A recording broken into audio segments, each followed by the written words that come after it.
ہماری دیگر صلوات۔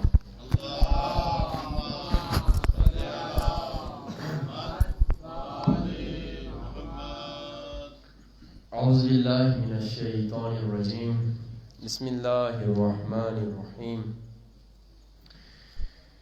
الحمد للہ رب العالمین، والصلاة والسلام علی سیدنا ونبینا وحبیب قلوبنا بالقاسم مصطفیٰ محمد صلوات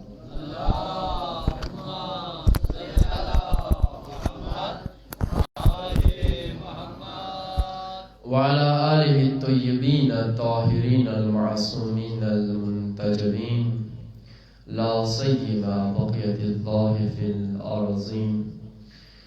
السلام على الحسين وعلى علي بن الحسين وعلى أولاد الحسين وعلى أصحاب الحسين. أما بعد، فقال الله تبارك وتعالى في كتاب المجيد: بسم الله الرحمن الرحيم، قولوا لا الہ الا اللہ تفلحوا. اپنی صحت و سلامتی کے لیے، اپنے والدین کی صحت و سلامتی کے لیے، اپنی مرحومین کی مغفرت، ان کی درجات کی بلندی کے لیے بآواز بلند صلوات پڑھیں.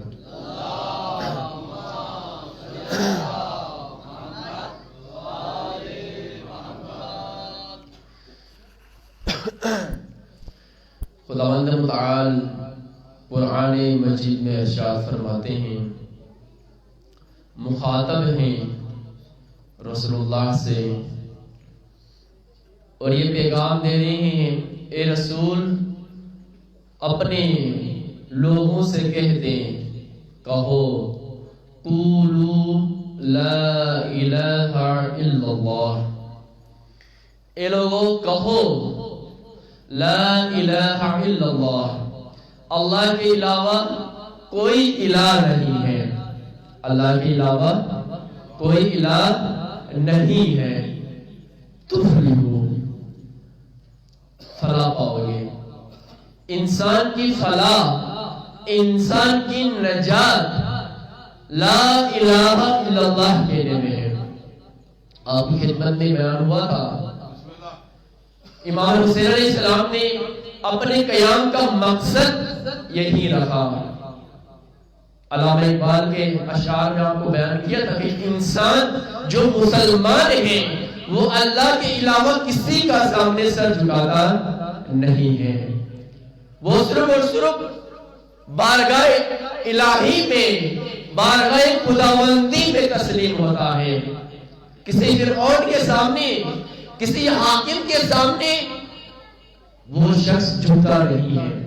قرآن کا فرمانا ہے، اے لوگوں قولوا لا الہ الا اللہ تفلحوا. اے لوگوں کہو لا الہ الا اللہ، اسی میں آپ کی نجات ہے، اسی میں نجات ہے. لا الہ الا اللہ کہنے کے بعد انسان کا ایک رابطہ خداوند متعال سے ہو جاتا. ایک خدایا میں آپ کا بندہ ہوں، اور بندگی کا تقاضا یہ کہ آپ میرے مولا ہیں، اور میں نے اپنے تمام امور کو آپ کی بندگی میں، آپ کے ارادہ و اختیار کے مطابق میں نے انجام دینا ہے. یہ الوہیت کا تقاضا ہے، یہ بندگی کا تقاضا ہے کہ میں اور آپ خدا کے بندے ہیں. اس کا مطلب یہ ہے میں اور آپ اپنے کاموں میں اپنی منمانی نہیں کر سکتے، اپنا ارادہ و اختیار سے کوئی کام انجام نہیں دے سکتے. توحید یہی ہے کہ انسان اپنے تمام افعال کو ارادہ خداوندی کے تحت قرار دے. خداوند متعال نے اپنے تمام تر ارادے، اب انسان کے لازم و ضروری ہے کہ اپنا ارادہ نہیں بلکہ خدا کے ارادے کے مطابق اپنی زندگی بسر کرے. تو اب یہ انسان کیسے خدا کا ارادہ کو معلوم کرے؟ بیان ہوا تھا، اس کے لیے خداوند متعال نے احسان کیا بشریت کے اوپر، احسان کیا بشریت کے اوپر کہ انہی میں سے رسول مبعوث فرمائے، انہی میں سے نبی بھیجے. وَلَقَدْ مَنَّنَّا عَلَى الْمُؤْمِنِينَ إِذْ بَعَثَ فِيهِمْ رَسُولًا. ہم نے مومنین کے اوپر احسان کیا. ہم نے کیا کیا؟ مومنین کے اوپر. توجہ کریں مومنین کرام، بہت ضروری ہم سمجھے توحید کیا ہے، حقیقی توحید کیا ہے۔ ہم نے لوگوں کے اوپر احسان کیا، کیا احسان کیا؟ انہی میں سے ہم نے انبیاء بھیجے، رسول بھیجے۔ ان کا کیا کام کیا ہے؟ ان اعبدوا اللہ واجتنبوا الطاغوت۔ انبیاء کے صرف دو کام ہیں۔ انبیاء کے کتنے کام ہیں؟ دو کام۔ انبیاء معاشرے میں آ کر کیا کرتے ہیں؟ صرف دو ہی کام کرتے ہیں۔ ان اعبدوا اللہ، لوگوں کو خدا کا بندہ بناتے ہیں، لوگوں کو خدا کی عبودیت میں لے کے آتے ہیں، بندگی میں لے کے آتے ہیں۔ لوگ جو خدا کی بندگی سے نکل جاتے ہیں، الہ کی الوہیت سے نکل جاتے ہیں، انکار کرتے ہیں، عملی طور پر اپنے کاموں کو خود انجام دیتے، جیسے بنی اسرائیل انجام دیتے تھے۔ کہا اے رسول آپ کے صرف دو فرائض ہیں، ان اعبدوا اللہ، آپ نے لوگوں کو پھر سے میری عبودیت پہ لے کے آنا ہے۔ ان پتھروں سے نکال کر جو انسانوں کو انہوں نے اپنا الہ مانا ہوا ہے، خدا مانا ہوا ہے، حاکم مانا ہوا ہے، ان سے نکال دو، نکال کر میری عبودیت میں لے کے آؤ، میرے دائرے بندگی میں لے کے آؤ۔ واجتنبوا الطاغوت، اور اے نبی آپ کا دوسرا فرض یہ کہ لوگوں کو طاغوتیت سے نکالو، ہر اس نظام سے نکالو، ہر اس آئین و دستور سے نکالو جو میں نے دیا ہے اس کے علاوہ ہے۔ خدا کا آئین و دستور کیا ہے؟ خدا کا آئین کیا ہے؟ خدا کے وہ ارادے کی صورت میں موجود ہے، قرآن کی صورت میں موجود ہے، قرآن کی صورت میں موجود ہے، وحی الہی کی صورت میں موجود ہے، تورات و انجیل و زبور کی صورت میں موجود ہے۔ کہا اے نبی آپ کا کام یہ ہے کہ لوگوں کو آپ وحی الہی میں لے کے آؤ، قرآن کی طرف لے کے آؤ، میری بندگی کی طرف لے کے آؤ، میرے آئین و دستور کے مطابق وہ زندگی بسر کرے۔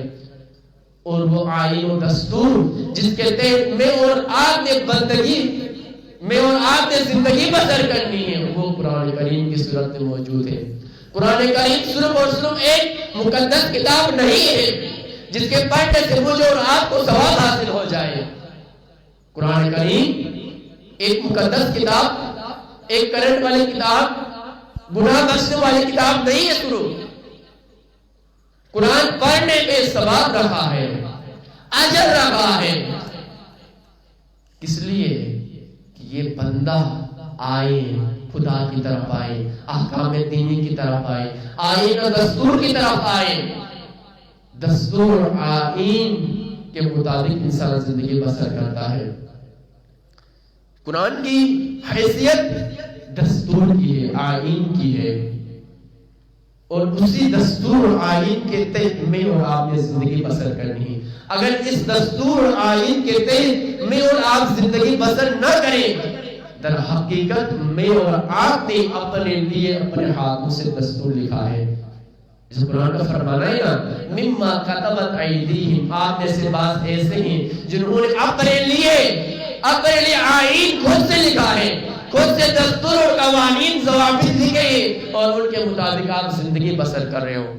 علامہ اقبال بیان فرماتے ہیں، توجہ کریں مومنین، آج مسلمانوں کی جو حالت ہے نا، جو زوال اور ذلت کی زندگی آج مسلمان بسر کرے تمام عالم میں، اس کی بنیادی وجہ یہی ہے کہ ہم نے قرآن کو بھی حیثیت دستور نہیں دیا۔ میں اور آپ نے قرآن کو صرف اور صرف مردوں کے لیے رکھا کہ کوئی فوت ہو جائے ان کے لیے فاتحہ خوانی کر لیں، ان کی قبر پہ جا کے پڑھ لیں، نیچے سے وہ مردہ بھی ہنستا ہے، اے انسان یہ زندوں کی ہدایت کے لیے ہے، ہم مردوں کی ہدایت کے لیے نہیں ہے۔ آج مسلمانوں کا جو زوال ہوا ہے اس کی بنیادی وجہ یہی ہے کہ میں اور آپ دستور خداوندی سے باہر ہو گئے، آئین خداوندی سے باہر ہو گئے۔ اللہ بیان فرماتے ہیں یہ جو ہماری ملت کے جو حشر ہوا، جو امریکہ اور اسرائیل کے سامنے جھکے ہوئے ہیں، ذلت اور پستی میں زندگی بسر کر رہے ہیں، اس کی بنیادی وجہ کیا ہے؟ علامہ ذکر کرتے ہیں، ملت را رفت چون آئین سے دست، جب ملت کے ہاتھ سے آئین اور دستور جاتا ہے اس کی حالت کیا ہوتی ہے؟ مثل خاک اجزائی او ہم شکست، وہ اجزاء کی صورت میں، ذرات کی صورت میں وہ بکھر جاتے ہیں۔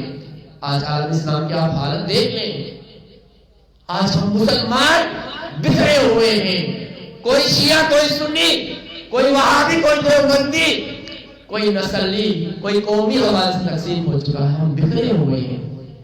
اللہ بیان فرماتے ہیں ہستی مسلم آئین است و بس، ہماری ہستی، ہماری بقا صرف اور صرف آئین اور دستور میں ہے، ہم اس سے متمسک ہو جائیں۔ باطن دین نبیین است و بس، ہمارا جو نبی ہے، جو ہمارے لیے قرآن لے کے آئے، جو دین لے کے آئے، اس کی حقیقت یہی ہے، دستور ہے، آئین ہے۔ اللہ بیان فرماتے ہیں تو حمیدانی کے آئین تو چیز، اے مسلمان کیا تو جانتا ہے، اے مسلمان کیا تو جانتا ہے کس آئین کے تحت آپ نے زندگی بسر کرنی ہے؟ اور آج ہم غور کریں میں اور آپ کس آئین، کس دستور کے تحت زندگی بسر کرتے ہیں؟ میں اور آپ کس نظام کے تحت زندگی بسر کرتے ہیں؟ اور اللہ ہم کو توجہ کراتا ہے کہ اے مسلمانوں کیا تو جانتے ہو، اے مسلمان کیا تو جانتا ہے تو حمیدانی کے آئین تو چیز؟ اے مسلمانوں کیا آپ جانتے ہیں کہ آپ کا آئین کیا ہے، آپ کا دستور کیا ہے، آپ کا نظام کیا ہے جس کے تحت آپ نے زندگی بسر کرنی ہے؟ آپ کو معلوم ہے تو حمیدانی کے آئین تو چیز؟ کیا تو جانتا ہے تیرا آئین کیا ہے؟ زیر گردوں سے تمکین تو چیز؟ کیا تو جانتا ہے اس آسمان کے نیچے آپ کی تو قوت اور طاقت کا راز کیا ہے؟ کیا آپ جانتے ہو؟ دیکھیں آپ، ایک زمانہ تھا جب رسول اللہ صلی اللہ علیہ وسلم مبعوث برسالت ہوئے اور مسلمان ایک قوت و طاقت بن کے ابھرے۔ کیا مسلمان جانتے ہیں کہ اس زمین، اس آسمان کے نیچے، اس گردوں کے نیچے ہماری قوت و طاقت کا راز کیا ہے؟ ہمیں معلوم ہے۔ اللہ بیان فرماتے ہیں آن کتاب زندہ قرآن حکیم، وہ آئین، وہ دستور جس میں ہماری قوت، جس میں ہماری طاقت کا راز پوشیدہ ہے، وہ قرآن مجید ہے۔ آن کتاب زندہ قرآن حکیم، حکمت او لا زوال است و قدیم۔ مؤمنین کرام، قرآن صرف اور صرف ثواب والی کتاب نہیں ہے، آئین و دستور ہے ایک بندے کے لیے جو لا الہ الا اللہ کہتا ہے، جو کہتا ہے میرا خدا، میرا الہ صرف اور صرف خداوند متعال ہے، اس کے لیے دستور حیات ہے جس کے تحت اس نے زندگی بسر کرنی ہے۔ توجہ کریں مومنین کرام، یہی دستور انبیاء لے کر آتے ہیں، نبی لے کر آتے ہیں، اور اس دستور کا لانے کا مقصود ہدف کیا ہے؟ لوگوں کو ان اعبدوا اللہ، لوگوں کو اللہ کا بندہ بنانا، اور ایک چیز سے نکالنا ہے جس میں وہ مبتلا ہے، جس میں وہ بیٹھے ہوئے ہیں، کیا ہے؟ طاغوتیت ہے، خدا کے علاوہ کسی دستور میں زندگی بسر کر رہے ہیں، کسی اور کی حاکمیت میں رہ کر زندگی بسر کر رہے ہیں۔ انبیاء کا کام یہی ہے کہ انبیاء لوگوں کو دستور خدا بندی میں لے کے آئے، اس آئین و دستور سے نکالے جو خدا کے علاوہ ہے۔ توجہ کریں مومنین، اب یہ انبیاء آ کر معاشرے کے اندر کیسے کام کرتے ہیں، کیسے لوگوں کو خدا کی بندگی میں لے کے آتے ہیں۔ توجہ کریں مومنین، ہماری لازمی اور ضروری ہے کہ ہم ان مفاہیم کو سمجھیں کہ ایک نبی معاشرے کے اندر آ کر لوگوں کو کیسے خدا کا بندہ بناتا ہے۔ جب مجھے اور آپ کو یہ روش معلوم ہوگی کہ کیسے لوگوں کو خدا کے بندگی میں لے کر آنا ہے، کیسے لوگوں کو طاغوتوں کی حاکمیت سے، ان کے نظام سے نکال کر خدا کے نظام میں لے کے آنا ہے، مجھے اور آپ کو لازمی ہے کہ ہم پہلے سمجھے کیسے ایک نبی آ کر کیسے لوگوں کو ان کی بندگی سے نکالتا ہے، کیسے خدا کی بندگی میں لے کر آتا ہے، کیسے انسانوں کو مقام انسانیت تک فائز کرتا ہے۔ رسول اللہ کا فرمانا ہے انی بعثت لأتمم مکارم الاخلاق، مجھے مبعوث کیا گیا ہے میں مبعوث ہوا ہوں اس لیے تاکہ میں کیا کروں؟ اخلاق کو تکمیل کروں، میں لوگوں کو اخلاق الہی سے مزین کروں۔ کیسے ایک نبی اگر لوگوں کو اخلاق الہی سے مزین کرتا ہے، لوگوں کو کیسے معراج کا سفر کراتا ہے، لوگوں کو کیسے خدا کی بندگی میں لے کر آتا ہے، کیسے طاغوتوں سے نکال کر، طاغوت دو طرح کے، توجہ کریں، ایک حاکم جو خدا نے جس کو حاکم بنائے نا، ان کے علاوہ حاکم، خدا کا فرمانا ہے نا اطیعوا اللہ واطیعوا الرسول واولی الامر منکم، یہ لوگوں آپ کا حاکم فقط جس کی آپ نے اطاعت کرنی وہ اللہ ہے، اس کے بعد کون ہے؟ رسول ہے، اور اس کے بعد کون ہے؟ اولی الامر ہے، ان کے علاوہ کوئی آپ کا حاکم نہیں ہے۔ انشاءاللہ اس کی وضاحت ہم کریں گے آگے، کیسے نبی آ کر اس معاشرے کو جو بے دین معاشرہ ہوتا ہے اس کو الہی معاشرہ بناتا ہے۔ توجہ کریں مومنین، کیسے انبیاء کون سی روش اختیار کرتے ہیں؟ توجہ کریں مومنین، کیا کوئی ایک مکتب بناتے ہیں، مدرسہ بناتے ہیں؟ توجہ کریں، جب میں اور آپ چاہتے ہیں نا معاشرے کے اندر کوئی کام کریں، لوگوں کو دین کی طرف لے کے آئیں، لوگوں کو خدا کی طرف لے کے آئیں، قرآن و سنت کی طرف لے کے آئیں، تو میں اور آپ بھی خود سے ایک سرت بنا لیتے ہیں اور پھر اس کے مطابق اور آپ کام انجام دیتے ہیں۔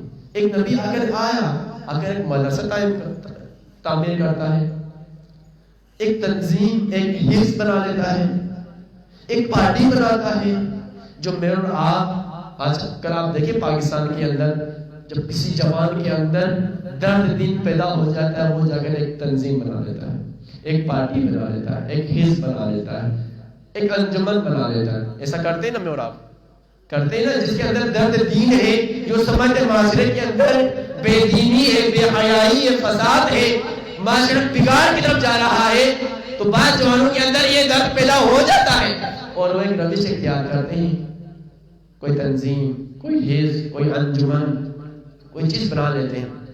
آیا انبیاء آگے کوئی مدرسہ تعمیر کرتے ہیں یا کوئی تنظیم بناتے ہیں یا کوئی انجمن بنا لیتے ہیں؟ کیا کرتے ہیں؟ آپ طول تاریخ میں دیکھیں، انبیاء علیہ السلام نے نہ کوئی تنظیم بنائی، نہ کوئی انجمن بنائی، نہ کوئی پارٹی بنائی، نہیں بنائی نا۔ آپ میں سے کوئی بتا سکتا ہے، کہہ سکتا ہے کہ بھائی انبیاء نے کوئی بنائی کوئی تنظیم؟ مثلا رسول اللہ کی آپ مثال لے لیں، رسول اللہ کے دور میں غلامی کا دور تھا، بہت سارے افراد غلام تھے، رسول اللہ نے مثلا اس طبقے کو آگے نہیں اٹھایا۔ مثلا ایک تنظیم بنا لیتے نا کہ مثلا تنظیم غلامان، آزادی غلامان، حجاز و مکہ اور شام، یہ کہ بہت سارے غلاموں کا اپنے جمع کر سکتے تھے نا، کر سکتے کہ نہیں کر سکتے تھے؟ کر سکتے تھے، لیکن رسول اللہ نے ایسا نہیں کیا۔ معاشرے کے اندر سے نقطے ضعف کو اٹھا کر استعمال نہیں کیا اس کو۔ انبیاء محکم کام کرتے ہیں، محکم باتدبیر ہوتے ہیں، چونکہ وہ خدائے حکیم کی طرف سے آتے ہیں اور ان کے کام میں بھی حکمت ہوتا ہے۔ کیا کرتے ہیں؟ ایک اسلامی معاشرہ قائم کرتے ہیں۔ کیا کرتے ہیں؟ ایک اسلامی معاشرہ قائم کرتے ہیں۔ ایک اسلامی معاشرہ کیا ہوتا ہے؟ ایک اسلامی معاشرہ وہ ہوتا ہے جس کے اندر قوانین و ضوابط الہی ہو، جس میں حاکم نظام الہی ہو، جس کے اندر حاکم نظام کیا ہو؟ الہی ہو، جس کے اندر مناسب عہدے الہی تعلیمات کی ذیل میں الہی تعلیمات کے مطابق تفویض کیے جاتے دیتے ہوں، جس کے اندر اقدار الہی ہو، دینی ہو، ایک ایسا معاشرہ تشکیل دیتے ہیں۔ رسول اللہ نے آ کر دیکھیں سب سے پہلے معاشرہ تشکیل دیا، معاشرے کے اوپر کام کیا، معاشرہ سازی کی، افراد تیار کیے، ان کے ذریعے سے معاشرہ بنایا، اور ایسا معاشرہ بنایا جس میں در انسان پیدا ہوتے ہیں۔ رسول اللہ صلی اللہ علیہ وآلہ وسلم نے توجہ کریں، جب مکے میں 13 سال محنت کی، دیکھا وہاں پر اسلامی معاشرہ قائم نہیں ہو سکتا، حکم ہوا ہجرت کریں. کیا ہوا؟ حکم ہوا کہ آپ ہجرت کریں. اور ہجرت کر کے جب یثرب گئے، مدینے میں گئے، تو سب سے پہلا کام کون سا کیا؟ اسلامی حکومت قائم کی، اسلامی معاشرے کی تشکیل دی. چونکہ تمام تر انسان کے شعبجات اس کے زیر سایہ ہوتے ہیں. اگر اسلامی معاشرہ نہ ہو، اس معاشرے کے اندر قوانین اسلامی نہ ہو، تو انسان جس کا مقصد ہے عبودیت میں آنا، بندگی میں آنا، انسان کامل بننا، اس معاشرے کے اندر وہ انسان کامل نہیں بن سکتا. مثلا آپ پاکستان کی مثال لے لیں، وہ چاہتا ہے وہ سود نہ لے، مجبور ہے، وہ سود لیتا بھی ہے اور دیتا بھی ہے. ایک خاتون پاک دامن بننا چاہتی ہے، لیکن معاشرے کے اندر ایسے عوامل و اسباب موجود ہیں کہ وہ خاتون پاک دامنی کو چھوڑ دیتی ہے. ایک جوان چاہتا ہے کہ میں الہی جوان بن جاؤں، میرے اندر اخلاق الہی ہو، لیکن معاشرے کے اندر ایسے عوامل و اسباب موجود ہوتے ہیں کہ وہ جوان دین سے دور ہو جاتا ہے، معنویت سے دور ہو جاتا ہے، فساد اور فتنے میں مبتلا ہو جاتا ہے. دیکھیں آپ معاشرے کے اثرات. جب معاشرہ الہی نہ ہو تو انسان کے لیے مشکل ہے انسان بن جانا، بندگی خداوندی میں آ جانا مشکل ہے. لہذا یہی ہماری منہج و روش ہو جو انبیاء کی ہے. بقول شاعر، تہذیب سکھاتی ہے جینے کا سلیقہ. جینے کا سلیقہ کیا سکھاتی ہے؟ تہذیب سکھاتی ہے. تہذیب سکھاتی ہے جینے کا سلیقہ. تعلیم سے جاہل کی جہالت نہیں جاتی. آج ہمارے لوگ پڑھتے تو ہیں، لیکن پھر بھی ہمارا معاشرہ اتنا جاہل کیوں ہے؟ جاہل کیوں ہے؟ توجہ کریں، اپنے صحت و سلامتی کے لیے ایک سوال پڑھیں.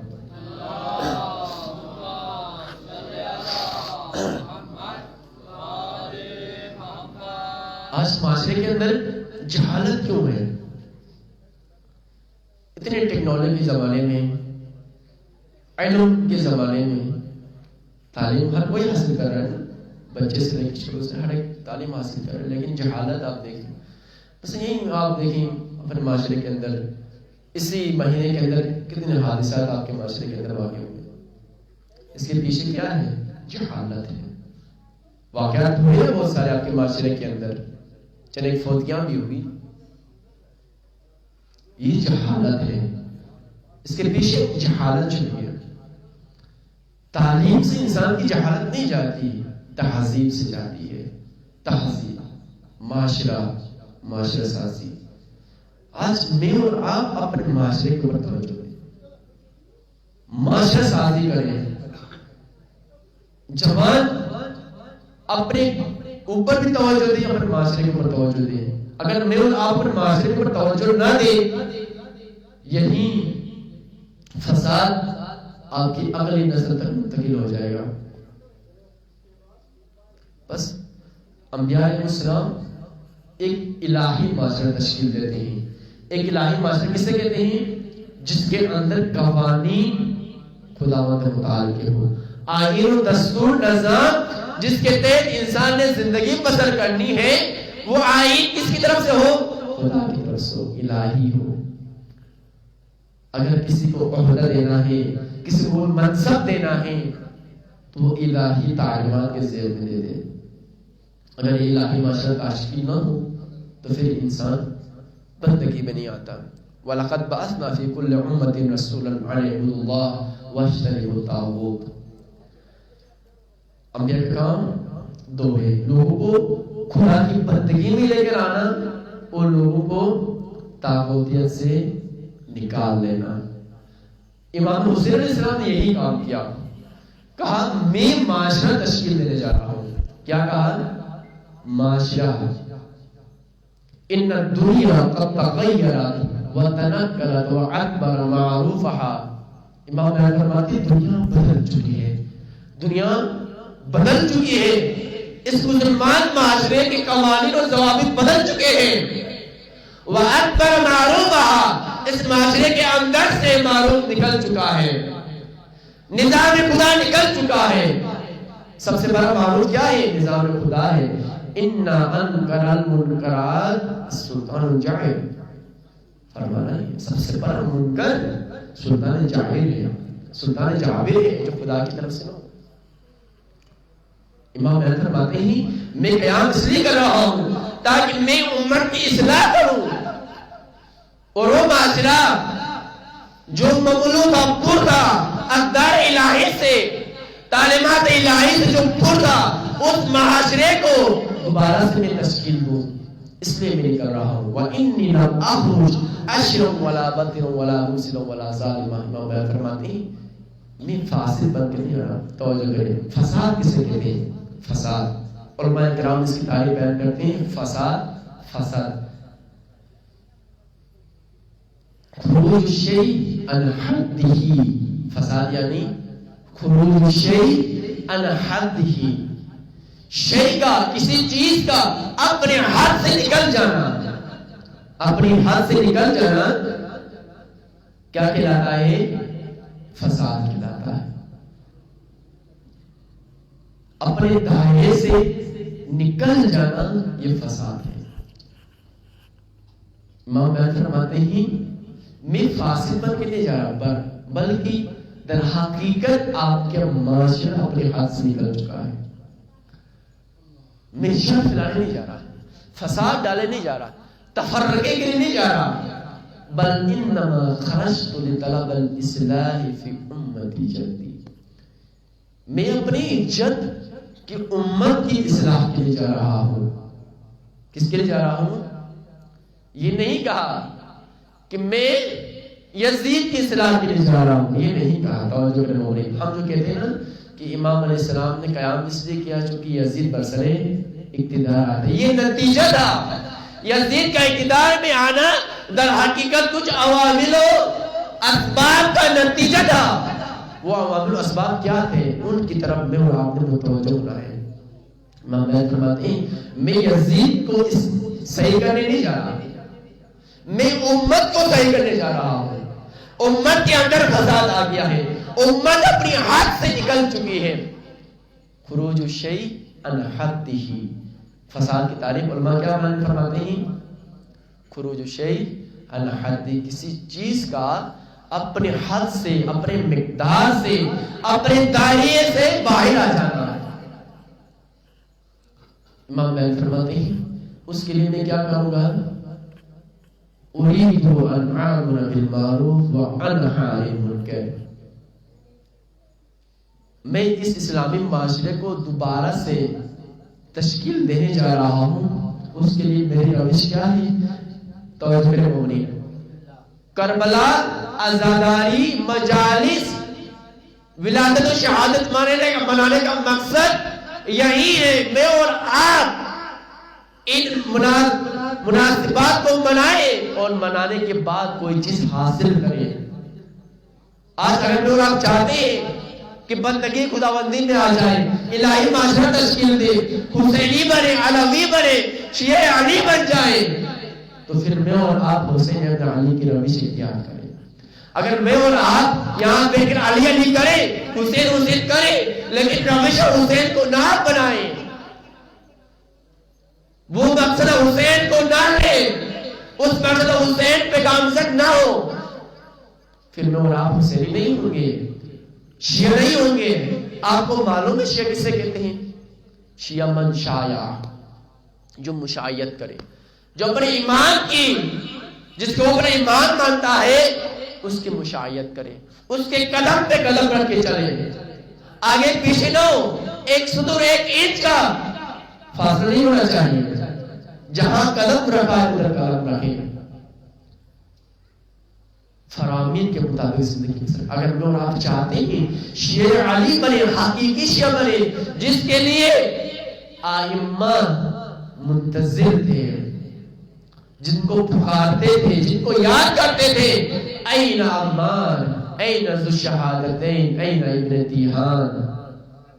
باس کو یاد کیا ہے نا, باس کو ڈانٹا ہے ائمہ نے. جب کوئی آ کر کہتا کہ میں آپ کا شیعہ ہوں, کہتا کہ خدا کا خوف کھا, استغفار کر, استغفار پڑھ لے. باس کو ائمہ نے ڈانٹا ہے اپنی زندگی میں. اگر میں اور آپ بھی چاہتے ہیں حقیقی شیعہ بنے, اس روش حسینی کو لے, مقصد حسینی کو لے, مقصد حسینی کو لے کر آگے چلے, پھر میں اور آپ حسینی کہلائیں گے. امام بیان فرماتے ہیں اس اسلامی معاشرے کو تشکیل دینے کے لیے میں جا رہا ہوں. یزید برسر اقتدار کیوں آیا؟ امام نے یہ نہیں کہا کہ میں یزید کی اصلاح کے لیے جا رہا ہوں. امام نے کہا میں امت کی اصلاح کے لیے جا رہا ہوں, چونکہ امت کے اندر فساد آ گیا ہے, اور اس فساد کا نتیجہ یہ ہے کہ یزید جیسا سخت شخص جو فاجر ہے, رجل فاجر, امام فرماتے ہیں وَيَزِيدُ رَجُلٌ فَاجِرٌ شَارِبُ الْخَمْرِ. امام بیان فرماتے ہیں امت کے اندر فساد ہے, تبھی تو یزید جیسا فاسق اور فاجر انسان امت رسول اللہ کے اوپر حاکم ہوا ہے. اور اس کے لیے عمل بالمعروف کرنے جا رہا ہوں. اور سب سے بڑا معروف الہی معاشرہ, سب سے پہلا معروف کیا ہے؟ لا الہ الا اللہ. بیان کے معروف یعنی وہ چیزیں جن کی رسمیت دی گئی ہے, جن کو رسمیت دی گئی, یعنی انسان بحیثیت مسلمان, بحیثیت بندے خدا, جن کاموں کا مرتکب ہونا ہے, جن کو انجام دینا ضروری ہے, وہ سارے معروفات ہیں. وہ سارے کیا ہے؟ معروفات ہیں. منکرات کون سے ہیں؟ وہ تمام چیزیں جو انسان بحیثیت عبد خدا, بحیثیت مسلمان, جن کا ارتکاب نہیں کر سکتا, جن کو انجام نہیں دے سکتا, جن کے قریب نہیں جا سکتا, وہ سارے منکرات ہیں. اور سب سے بڑا معروف خدا کی الوہیت کا اقرار ہے, لا الہ الا اللہ. در حقیقت امام علیہ السلام نے اس لا الہ الا اللہ کو زندہ کیا. انسان عبد ہے تقویراً بھی اور تشریفاً بھی. کہا کہ میں بندہ ہوں خدا کا, میں حکم مانوں گا صرف خداوند متعال کا, میں اسی کی بندگی کروں گا, اسی کے نظام کے تحت زندگی بسر کروں گا. ہم اس کی طرف آ جائیں اور اس مقصد کے حصول کے لیے امامان مقام نے اپنے عزیز ترین افراد کو قربان کیا. ام سلمہ زوجہ رسول نے کہا آپ نہ جائیں کربلا کی طرف, نہ جائیں مکے کی طرف, نہ نکلے مدینے سے دری رہے. اگر آپ نے جانا ہے ضروری ہے تو کم از کم ان مخدرات عصمت کو لے کے نہ جائیں, ان خواتین کو لے کے نہ جائیں, ان شہزادیوں کو لے کے نہ جائیں, زینب و کلثوم کو لے کے نہ جائیں. امام نے بیان فرمایا یا اماں ان اللہ شاء یراح مسوایا, اے اماں جان خدا چاہتا ہے ان مخدرات کو اسیر دیکھیں. اس عظیم مقصد کے لیے امام علیہ السلام نے ان سب کو قربان کیا. سب سے وہ بڑی ہستی جس کو بہت چاہتے تھے امام علیہ السلام, حضرت عباس سے وفادار ہے.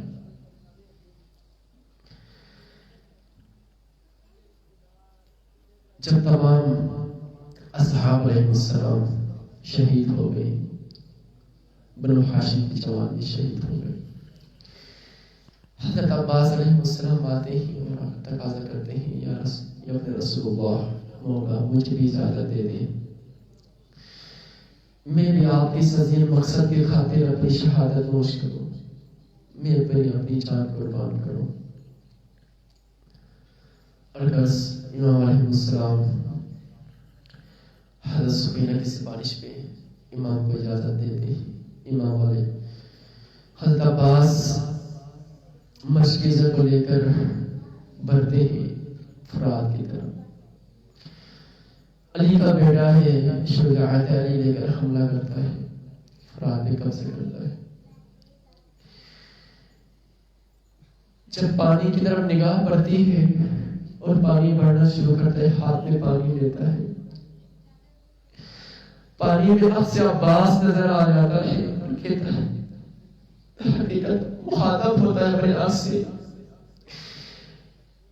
اے عباس آپ تو پانی تک پہنچ چکے ہیں، لیکن آپ کا مولا پیاسا ہے، آپ کی سکینہ پیاسی ہے. اب سے عباس سے مخاطب ہو کر پانی چھوڑ دیتا ہے. حضرت گرامی پانی لے کر جب جاتے ہیں، وہ فوج اشقیاء چاروں طرف سے عباس پہ حملہ آور ہوتی ہے. ایک وقت آتا ہے آواز دیتے ہیں یا مولا. جب امام علیہ مقام السلام آواز سن کے کہتے ہیں الآن انکسرت ظہری، میری کمر ٹوٹ گئی. آواز دیتے ہیں حضرت سلام اللہ علیہ کہتی ہے اے خواتین، میں نے آپ کی چادر کی ضمانت دی تھی چونکہ میرا عباس موجود تھا. اے خواتین، میں نے آپ کی چادر کی ضمانت دی تھی، میرا بھائی عباس موجود تھا. اپنی چادر کی حفاظت ہمیں آپ خود کریں، میرے عباس شہید ہو گئے.